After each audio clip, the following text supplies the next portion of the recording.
여러분 안녕하십니까? 광주 MBC 뉴스데스크입니다. 석 달째 계속되고 있는 홍콩의 민주화 시위는 전 세계의 관심을 받고 있습니다. 덩달아 1980년의 광주도 많은 이들의 기억 속에서 다시 소환되고 있습니다. 지금 홍콩의 상황을 보면 광주가 생각난다는 인터넷 게시물들이 잇따라 올라오고 있습니다. 남궁욱 기자의 보도입니다. 홍콩 경찰이 시위대를 향해 곤봉을 마구 휘두르고 시위대는 머리에 피를 흘리며 쓰러집니다. 경찰이 쏜 주머니탄에 눈을 맞은 여성 시위자는 한쪽 눈을 잃었습니다. 공권력이 시민을 무력으로 진압하는 장면은 5월 광주를 겪은 우리에게 낯설지 않습니다. 온라인상에서도 홍콩 시위와 1980년 광주가 비슷하다는 게시물들이 줄지어 게시되고 있습니다. 계엄군이 광주 시민을 무참히 구타하는 장면과 홍콩 경찰이 시위대를 진압하는 비교 사진은 물론 홍콩의 상황을 세계 각국에 알리려는 노력도 39년 전 광주와 비슷하다는 글과 사진들이 SNS상에서 퍼져나가고 있습니다. 7월 18일부터 8월 14일까지 우리나라 누리꾼들이 홍콩 시위와 함께 검색한 단어 중 광주는 6천 건이 넘으며 방송과 희망에 이어 3위였습니다. 홍콩 시민들 역시 민주화를 향한 시민들의 열망을 국가 권력이 폭력으로 진압하려는 것이 39년 전 광주와 비슷하다고 말했습니다. 그러면서 시민들의 피와 눈물로 민주화를 이룬 광주 시민들의 지지가 홍콩 시민들에게 큰 힘이 될 것이라고 덧붙였습니다. Korea also has this kind of historical events. I think especially Gwangju is a human rights city, 인권 도시. But I hope that people will be willing to know more about it. 5.18 기념재단 등 5월 단체는 홍콩 시위 지지 입장을 조만간 밝힐 예정이라고 말했습니다. 시위에 참석한 홍콩 시민들은 이번 시위의 목적이 송환법에 반대하는 것만이 아닌 진정한 민주주의를 위한 것이라고 강조하고 있습니다. 39년 전 이 자리에서 민주주의를 위해 싸웠던 우리에게 홍콩의 상황이 남의 일로만 보이지 않는 이유이기도 합니다. MBC 뉴스 남궁욱입니다. 어제 물놀이 시설에서 놀다가 사고를 당한 10살 아이가 아직 의식을 못 찾고 있습니다. 터널 형태의 워터슬라이드에 여러 개의 튜브가 끼면서 사고가 난 것으로 보이는데 당시 시설 관리자들은 사고가 난 줄도 몰랐습니다. 오종훈 기자가 취재했습니다. 펜션을 겸한 화순의 한 물놀이 시설입니다. 60m짜리 워터슬라이드 3개가 있는데 이 가운데 터널식으로 된 원통형 워터슬라이드에서 10살 박 모양이 물에 빠졌습니다. 터널 중간에 끼어 나오지 못한 채 위에서 흘러내린 물에 빠져 있는 것을 이용객이 발견해 119에 신고했습니다. 거기에 있는 사람들이 우리 갔을 때는 이미 다 밖에 나와서 우리 119 전화하면서 우리 상황실에서 응급처치 지시받고 CPR 하고 있던 중이었죠. 경찰은 워터슬라이드 통제가 제대로 되지 않은 것을 원인으로 보고 있습니다. 앞사람이 미쳐다 빠져나가지 않았는데도 아이들이 잇따라 슬라이드를 타고 내려갔고 그중 한 개의 튜브가 슬라이드 중간에 끼면서 줄줄이 끼게 된 것입니다. 사고 당시 총 5명의 아이가 터널식 슬라이드에 끼어 있었던 것으로 확인됐고 박양은 3번째에 있었습니다. 사고를 목격한 다른 이용객들이 위쪽 2명과 아래쪽 2명을 구조하는 사이 슬라이드에는 물이 차올랐고 박양은 약 1분가량 물에 잠겼던 것으로 추정됩니다. 어린이는 나오고 튜브만 끼어있는 상태에서 피해자가 슬라이드를 타고 내려가서 이제 피해자가 끼고 피해자 외에 추가로 또 2명이 이제 튜브를 타고 내려와서 총 3명이 끼어있는 상태에서 사고 당시 이 물놀이장에는 관련 규정에 따라 자격증을 지닌 안전관리가 1명 있었습니다. 하지만 시설 관계자 누구도 아이들이 끼어 있는 사실을 알지 못했고 구조하지도 못했습니다. 중대한 사고가 발생했기 때문에 그 사고에 대한 원인 파악이 되기까지는 저희가 일반 유원시설업 영업 중지 명령을 내리도록 그렇게 되어 있습니다. 사고가 난 물놀이장의 면적은 500제곱미터로 당시 몇 명의 이용객들이 있었는지에 대해서는 경찰이나 화순군 모두 파악하지 못하고 있습니다. 병원으로 옮겨진 박양은 현재까지도 의식을 회복하지 못하고 있습니다. 경찰은 이 업체 대표 47살 조모 씨 등 4명을 업무상 과실치상 혐의로 입건할 예정입니다. MBC 뉴스 우종훈입니다. 광주 도시철도 2호선 건설이 다음 달부터 본격적으로 시작됩니다. 2023년이면 1단계 구간이 개통합니다. 광주 교통이 획기적으로 바뀌겠지만 내년부터 땅 파기 공사가 시작되기 때문에 한동안은 교통 혼잡이 불가피합니다. 보도에 이계상 기자입니다. 다음 달 5일 착공식을 시작으로 광주도시철도 2호선 공사가 본격화됩니다. 2호선은 3단계로 나눠서 추진되는데 우선 올해 하반기부터 1단계 17km 구간 공사가 시작됩니다. 공사는 6개 공구로 나뉘어 진행되고 이달 말까지 조달청 입찰을 통해서 6개 시공건설사 컨소시엄이 선정되고 나면 다음 달 하순부터 공구별로 동시다발적으로 착공될 예정입니다. 6개 공구의 시공사가 선정이 되면 그 1단계 구간 17km를 6개 공구로 분할해가지고 동시다발적으로 공사를 진행을 하게 되겠습니다. 올해 말까지는 도시철도 노선이 지나는 도로에 대한 측량과 지상, 지하 구조물 철거 작업이 주로 진행됩니다. 내년 초부터는 도로를 굴착하고 공사용 강판을 까는 작업이 본격화돼 공사 구간 도로에 교통 혼잡이 예상됩니다. 광주시는 공사가 진행되는 동안에 최소한 왕복 4차로를 확보해서 차량 통행 불편을 최소화하겠다고 밝혔습니다. 광주도시철도 2호선은 이곳 상무역과 남광주역에서 1호선과 만나게 됩니다. 저심도 방식으로 건설되는 도시철도 2호선은 1호선 선로 위쪽을 통과하다 보니 환승역 공사는 상당한 어려움이 예상됩니다. 특히 백운 고가와 지하 매설물을 철거해야 하는 백운 광장 구간은 이번 공사에서 가장 큰 난관이 될 것으로 우려됩니다. 광주 수안지구와 일곡지구 등을 연결하는 도시철도 2호선 2단계 구간은 2021년 공사가 시작돼 1단계보다 1년 늦은 2024년 개통될 예정입니다. MBC 뉴스 이계상입니다. 광주 일자리 자동차 공장의 합작법인 창립총회가 당초 예정보다 하루 당겨진 내일 열립니다. 광주시는 합작법인 투자금 입금이 완료되고 주주 간 협약이 체결됨에 따라 내일 오후 그린카진흥원에서 현대차 관계자와 주주 등 150여 명이 참석한 가운데 창립총회를 개최한다고 밝혔습니다. 총회에서는 법인의 명칭을 선정하고 3명의 임원 가운데 1명을 이용섭 시장이 대표이사로 선임할 예정입니다.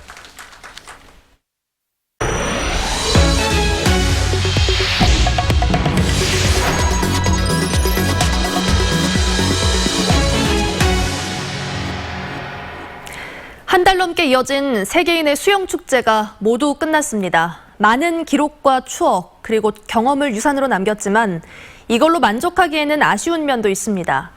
광주시는 수영진흥센터 건립 등 유산 사업을 추진하고 있습니다. 송정근 기자가 보도합니다.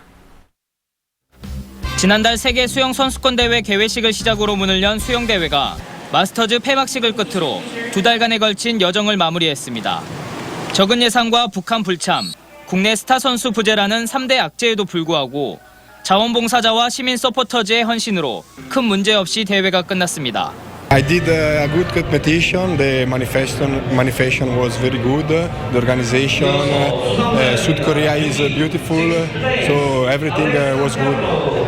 뿐만 아니라 세계 신기록 9개, 한국 신기록 5개 등 모두 30개의 신기록이 쏟아졌습니다. 하지만 이번 수영대회에서 대한민국 선수들은 220여 개의 메달 가운데 단 1개의 동메달을 획득하는 데 그쳐 대한민국이 수영 불모지라는 사실을 확인해줬습니다. 저희 지금 선수들이 한 150명 정도 국내밖에 없습니다. 그러니까 뭐 중국 같은 경우는 한 도시에 2,000명씩 되는데 광주시는 이런 열악한 선수 육성 환경을 개선하고 수영 활성화에 초점을 맞춘 유산 사업을 내년부터 추진합니다. 우선 선수 육성과 생존 수영 강습 등을 할 수 있는 가칭 한국수영진흥센터를 490억 원을 들여 설립할 예정입니다. 이와 함께 센터에 수영대회와 유대회의 물품을 전시할 수 있는 기념관도 마련할 방침입니다. 또 광주 수영 선수권 대회와 마스터즈 대회를 개최해 수영 대중화에도 앞장설 계획입니다. 수영의 대중화 그리고 조기 생존 수영 실시와 같은 그런 사업을 해가겠습니다. 이것은 중앙정부와 상당히 많이 얘기가 되고 있다. 이번 수영대회를 통해 유무형의 브랜드 가치를 확보한 광주시가 수영대회가 끝난 지금 어떤 유산을 남기느냐에 따라 진정한 성공 여부가 판가름 날 것으로 보입니다. MBC 뉴스 송정근입니다. 한평구는 많은 레슬링 스타를 배출한 레슬링의 명문 고장이었는데요. 최근 몇 년간 인재 배출에 애를 먹으며 침체기를 겪다가 올해 초 실업팀이 재창단되면서 레슬링 메카의 명성을 되찾고 있습니다. 문현철 기자가 취재했습니다. 밀고 당기고 던지고 체육관이 훈련 열기로 뜨겁습니다. 땀을 비처럼 흘리는 선수들 얼굴에는 힘들고 지치지만 레슬링 본고장이란 자부심으로 가득 차 있습니다. 지난 1월 한평군청 레슬링팀이 재창단하면서 침체됐던 지역 레슬링계가 활기를 되찾고 있습니다. 감독과 5명의 남녀 선수로 구성됐는데 특히 홍일점인 김형주 선수는 현재 국가대표로 활동하고 있습니다. 레슬링 명문인 중학교부터 고교, 실업팀까지 폭넓은 선수 육성 체계를 갖추게 된 겁니다. 올해 이렇게 지금 재창단이 된 만큼 한평군청이 한평이 레슬링 메카이니 한평군청의 명예를 드높이고 훌륭한 선수가 나올 수 있게끔 열심히 땀 흘리며 노력하겠습니다. 한평군청 레슬링팀은 재창단하자마자 국내 대회뿐만 아니라 국제대회에서도 잇따라 메달을 따는 등 돌풍을 일으키고 있습니다. 어린 중학생과 고등학생 선수들도 진로가 생겼다는 점에서 크게 고무되는 분위기입니다. 저희가 고등학교를 졸업하고 또 대학교를 졸업한 다음에 올 실업팀이 생겨서 너무 좋고요. 또 저희 지역에 또 실업팀이 생기고 한평이 레슬링으로 좀 최강이니까 그게 좀 더 자랑스럽습니다. 1984년 LA 올림픽에서 금메달을 딴 김원기를 시작으로 올림픽 메달리스트만 4명이나 배출한 한평군. 한평군청 실업팀의 재창단을 계기로 레슬링 명문 고장으로 부활의 신호탄을 쌓아 올렸습니다. MBC 뉴스 문현철입니다. 부영그룹이 한전공대 캠퍼스 부지로 무상 기부 체납하기로 약속한 골프장 부지 기부 약정식이 내일 서울에서 열립니다. 이번 약정식은 한전이사회가 지난 8일 한전공대 설립과 초기 운영자금으로 600억 원을 1차 출연하기로 의결한 데 이어 부영그룹 이사회에서 부지 무상 제공안이 통과된 데 따라 열리게 됐습니다. 한전은 설립 기본계획안과 캠퍼스 부지 제공안이 확정됨에 따라 다음 달 학교법인 설립에 착수하고 캠퍼스 건축 기본계획 수립을 완료할 예정입니다. 조선시대 사약의 재료로 쓰인 독성 약초를 다려먹은 노인이 숨졌습니다. 광주 서부경찰서에 따르면 지난 17일 광주시 서구 금호동의 한 아파트에서 81살 A씨가 독초인 초를 다려먹고 숨졌습니다. 경찰은 A씨가 허리 디스크 수술 후유증에 시달리다 민간요법으로 초를 구입해 복용한 것으로 보고 있습니다. 한편 지난 6월에도 70대 노인이 손발이 저리다며 초를 국에 넣어 끓여 먹었다가 숨졌습니다. 중학교 성윤리 수업 시간에 불거진 성비위 논란과 관련해 광주 전남 여성단체 연합이 해당 교사와 광주시 교육청을 비판했습니다. 여성단체 연합은 해당 교사와 지지 모임이 학생들의 문제 제기를 오해와 편견으로 치부하는 것은 약자의 목소리를 지우는 방식이라는 점에서 심각한 우려가 있다고 지적했습니다. 또 지역사회에서 갈등이 깊어지고 있는데도 경찰 조사에만 의존하는 듯한 광주시 교육청도 책임을 깊이 느껴야 한다고 주장했습니다. 그러면서 이제 논쟁의 방향을 어떻게 학교를 성평등하게 만들 것인지로 집중하자고 덧붙였습니다. 전남대 국악학과가 교수 공채 면접을 중단하고 재심사를 시행한 데 대해 항소법원이 불공정하다는 판결을 내렸습니다. 광주고법 행정 1부는 교원 공채 면접 중단을 취소해달라며 황 모 씨가 전남대를 상대로 낸 소송 항소심에서 학교 측의 재심 처분이 불공정했다며 면접 중단과 재심 합격자 확정 처분을 모두 취소했습니다. 황 씨는 지난 2017년 전남대 국악학과 가야금 병창 분야 교수 공채 지원에 1, 2단계 심사에서 1위로 통과했지만 면접 하루 전 대학 측이 면접을 중단하고 재심사를 실시해 다른 후보를 합격시키자 소송을 냈습니다.